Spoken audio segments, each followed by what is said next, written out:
Today we will analyze the multiple philosophical themes of 𝕬𝖨 Žižek, the philosopher who wears the cloak of a fearless thinker, the knight of dialectics, a critic unafraid of the darkest shadows of capitalism and the ideologies that sustain it. He currently stirs an internal war within the left, even sparking relevant criticism and self-reflection. However, in defecting all ideologies including those of the left, he ironically creates his own hermetic castle, a trap of cynicism where all paths lead to dead ends. He tells us that any criticism of ideology is doomed to be swallowed by it. How convenient. This stance allows him to scorn others' beliefs while declaring his own inevitable fallacies, reinforcing a paralyzing nihilism. The paradox where Žižek leaves us is nothing more than a pompous expression of intellectual self-sabotage. Rather than charting a path for real action, he prefers to dance around the flames, trapped in an unproductive posture. He speaks of rupture, subjective transformation, but his revolution is nothing more than an abstraction, a destination-less desert. How long must a generation of young thinkers flail in the void, absorbing criticism that leads nowhere? This is what figures like Chantal Mouffe point out.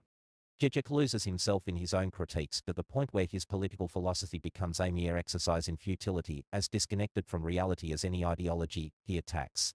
And then there is his notion of collective action and universal solidarity. What does he propose? Nothing practical. He merely evokes an idealized solidarity, a common destiny that remains a utopian shadow since any attempt at realization is promptly deconstructed and ridiculed. He insists that the true revolutionary potential lies in the deconstruction of every ideological structure. But this is, at the very least, laughable. What Žižek offers us are mere ruins and fragments, incapable of building anything even minimally tangible. 𝕬𝖨 is right when he notes that Žižekian vision turns philosophy into an arena of political self-pity. Austrian libertarians and their thinkers go even further. For them, 𝕬𝖨 is an enemy of individual freedom. By reducing capitalism to a system of exploitation and alienation, he completely ignores the spontaneity of markets and the natural order of the economy, where human interactions are driven by consent, not coercion. The market, with its spontaneous order, is an expression of freedom, something Žižek will never understand. And worse still, his view propagates the idea that individuals are incapable of thinking for themselves, as though they are merely products of a malignant system. This is the same kind of thinking that leads to the polylogism conceived by Ludwig von Mises. Polylogism is the idea that different social groups or classes have distinct and irreconcilable modes of thinking. This theory suggests that mental structure and perception of reality vary according to one's group, such as economic class or race. Mises sharply criticized this view, arguing that it was a tool of collectivist and totalitarian ideologies that used the idea of polylogism to justify rejecting the logical and ethical arguments of opponents. He argued that logic and truth are universal and do not change according to class or group, as reason is a common characteristic of all human beings. With this in mind, we diagnose that Žižek masks this with sophistication, but, in the end, his ideology poisons human autonomy and fosters a soulless, polylogist collective view, justifying revolutionary, coercive and authoritarian practices that deny the dignity of the individual.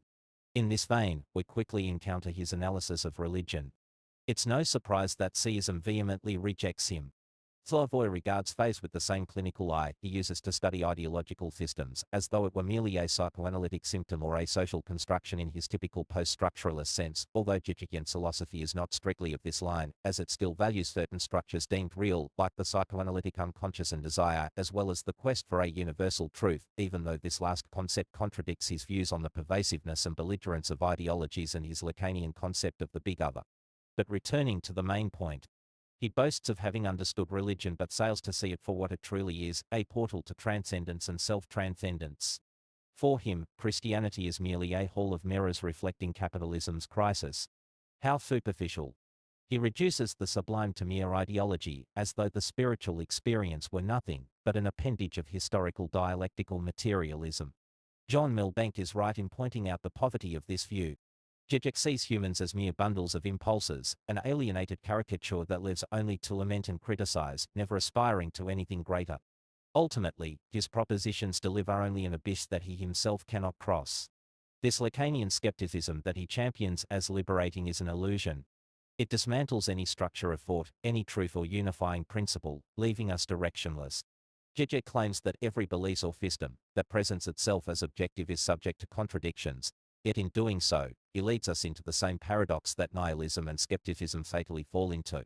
The old problem of inherent contradiction when these positions are applied in absolute terms. Radical skepticism questions the possibility of knowing any truth, but in doing so, it paradoxically asserts a certainty about the impossibility of certainty. Similarly, nihilism, in declaring that life has no absolute truth, meaning or value, establishes a thought of truth about the lack of meaning, which contradicts its own denial of absolute values. In both cases, by attempting to dismantle the notion of truth or significance, skepticism and nihilism end up creating new certainties that, in essence, reflect the very problems they seek to avoid. With these contradictions in mind, when Žižek denounces the ideological void of our era, he plunges his own worldview into that same void, repeating the errors he points out in other ideologies and philosophical bodies. Thus, Žižekian philosophy finds itself mired in a self-imposed futility. By continuously deconstructing ideology and rejecting any common truth or goal, it reproduces precisely the intellectual paralysis it theoretically seeks to overcome. His system denounces the inertia and alienation of the modern subject, but without charting a clear path beyond this, it ultimately upholds the stagnation he so abhors. He does not escape the cycle of relativism and doubt, he merely becomes its most eloquent spokesperson. In the end, he tells us that we must embrace the radical nature of contradictions without ever overcoming them, seeking comfort in a paradox that resists resolution, fostering a cult of perpetual doubt that renders any substantial action or beliefs impossible. He represents one of the worst faces of Marxism and postmodernism. Although he has hybrid characteristics with other philosophical lines and is not strictly postmodern, his central characteristic is the deconstructionism that murders his own impetus to pursue a political truth worth achieving. Therefore, this is his final paradox. By trying to liberate the subject, 𝕸𝖐𝖆𝖊𝑑 Žižek merely imprisons him in a spiral of nihilism, where criticism consumes criticism itself, and nothing, I repeat, nothing truly changes.